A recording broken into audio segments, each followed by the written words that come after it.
Good morning, everybody. Everything new under the sun. Let's talk about the morning narrative that's in the mainstream media news. Biden, of course, warned of a dark winter ahead, especially those who are unvaccinated. They're going to cause the hospitals to overflow, and they're all going to die. It would be his general comment. You know what I'm talking about. You know what he said about the unvaccinated. So a long dark winter, but I think it means something else. And I think as we take a look at Operation Cyber Polygon and the cyber attacks that are going on around the world, I think it may be a literal dark winter. And as we look to the future as well, the beginning of 2022 doesn't look great for the economy. Inflation, where I am in Canada, is the highest inflation level amongst in all Canada. I think it's like 7% inflation. That means the cost of food, cost of gas, cost of everything is increasing. So it's hard to argue at all that the economy is having trouble. Now, we've continued to say for years, and many people have warned, that the economy is going to crash. It's going to crash. It's going to crash. And the only reason it hasn't is because the government continues to pump money into it. The Federal Reserve, Bank of Canada, etc., and the world economy, the countries of the world haven't complained. The citizens of the world haven't complained because inflation, has been very low. So many of us haven't really seen the end cost, the end effect of pumping trillions of dollars into the economy.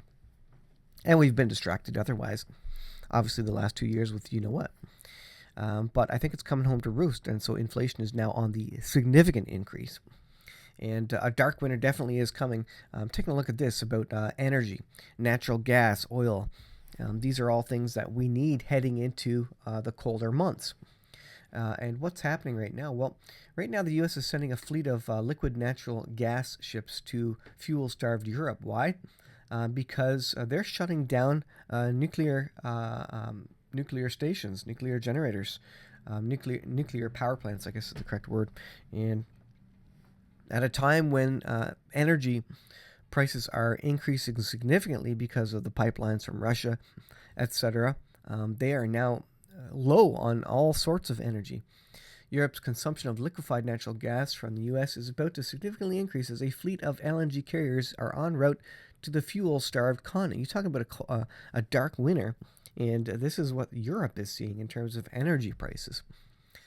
A record rally in European natural gas has put a hefty premium on the benchmark Dutch title transfer facility hub over the Japan-Korean marker. We noted earlier that the commodity traders with uncommitted LNG cargo from the U.S. Atlantic Basin headed to Asia via LNG carriers are changing routes to supply Europe to take advantage of massive arbitrage opportunities.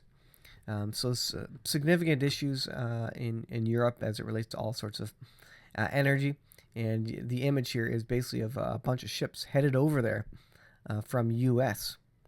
So all sorts of trouble in Europe, getting energy from Russia, nuclear plants shut down, etc., for various reasons.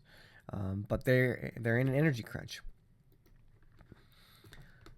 Natural gas prices in Europe explode to all-time highs as major Russian flow stops.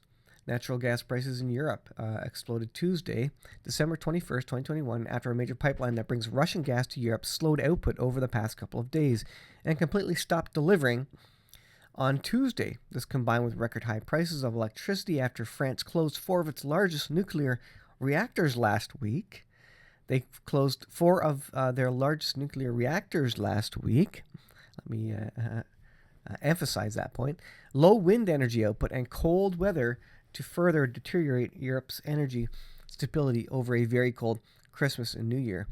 Again, Biden predicted it, a long, dark winter. Maybe not because of the pandemic. Certainly in Europe, it's because of energy prices, energy trouble, shutting down nuclear plants in the name of climate change and other things. And they're kind of shooting their own toes off. Well, again, with the long dark winter, Biden called it. Let's see what the latest major incident is. Well, this is breaking news. ZeroHedge.com. dated December 23, 2021. A major industrial accident reported at Exxon refinery in Texas. Gasoline futures rose. Again, is there going to be another long, dark winter in the U.S.? You just look at the calamities all around the world. Calamity after calamity are causing all sorts of supply issues. We had the flooding in British Columbia, which is causing a lot of trouble now with wood, dimensional lumber, and prices are skyrocketing there. You watch the Uneducated Economist. He's an interesting guy at the retail sales level, basically reporting on the price of lumber increase, decrease, and how that affects the economy. Very interesting to see his perspective from a retail sales point of view. And lumber is now increasing again because there was a delay from the slowdown of the flooding, etc., and it's hitting stores now. And now we have refinery fires out of nowhere. And, you know, what's the chance that this is going to happen at this point in time, just before Christmas? As a lot of as the U.S. is trying to help Europe with its power and natural gas supplies, etc., and we have a refinery fire. So how long is this going to last? And oil futures, of course, are going up. People are making a lot of money hand over foot if they bet on oil supply and oil futures on the stock markets, which continue to go up as well. The Harris County Sheriff's Office tweeted, deputies are on the scene of a major accident at 3525 Decker Drive, Baytown, and the Exxon Mobil plant. Some injuries reported.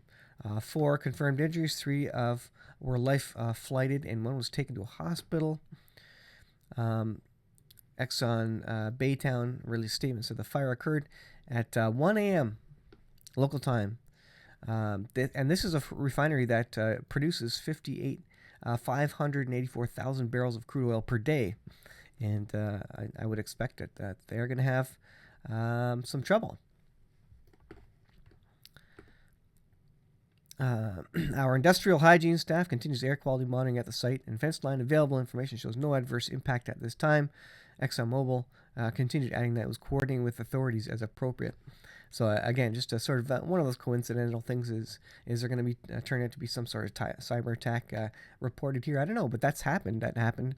Remember prior when the other East Coast oil pipeline was taken out due to cyber attack, and how easily that happens. And now there's a fire at a refinery just in time for a cold, dark winter. So interesting narrative that these politicians are speaking of, and basically what they say is coming to pass. And this calamity upon calamity, I think, gives us a good indication that we're in the last days. Now, it's not all in one place, but it's kind of speckled throughout, all through the world, different calamities happening. Russia, Putin just warned. Let's see. Let me see if I can find the article here. About Russia here and what he said. Putin Ash comment. I'll see if I can find it. Yeah, here it is.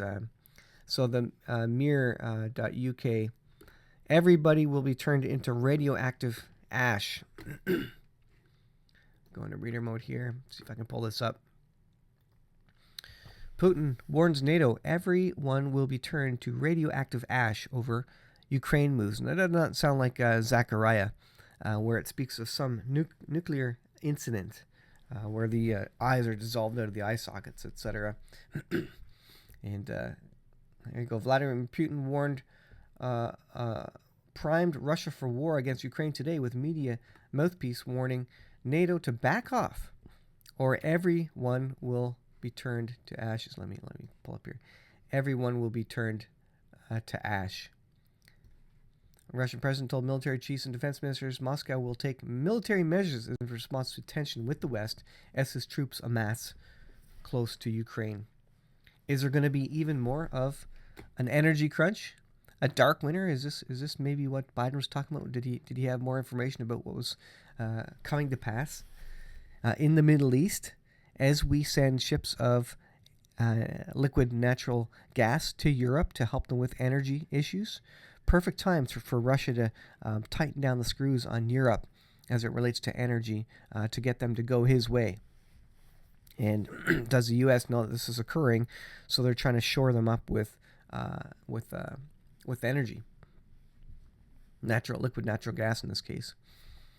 Putin was referring to Western bid to bolster Ukraine with weapons and military training. He said, in the event that the clearly aggressive line of Western colleagues continues, we will take adequate retaliatory military technical measures and react toughly to unfriendly steps.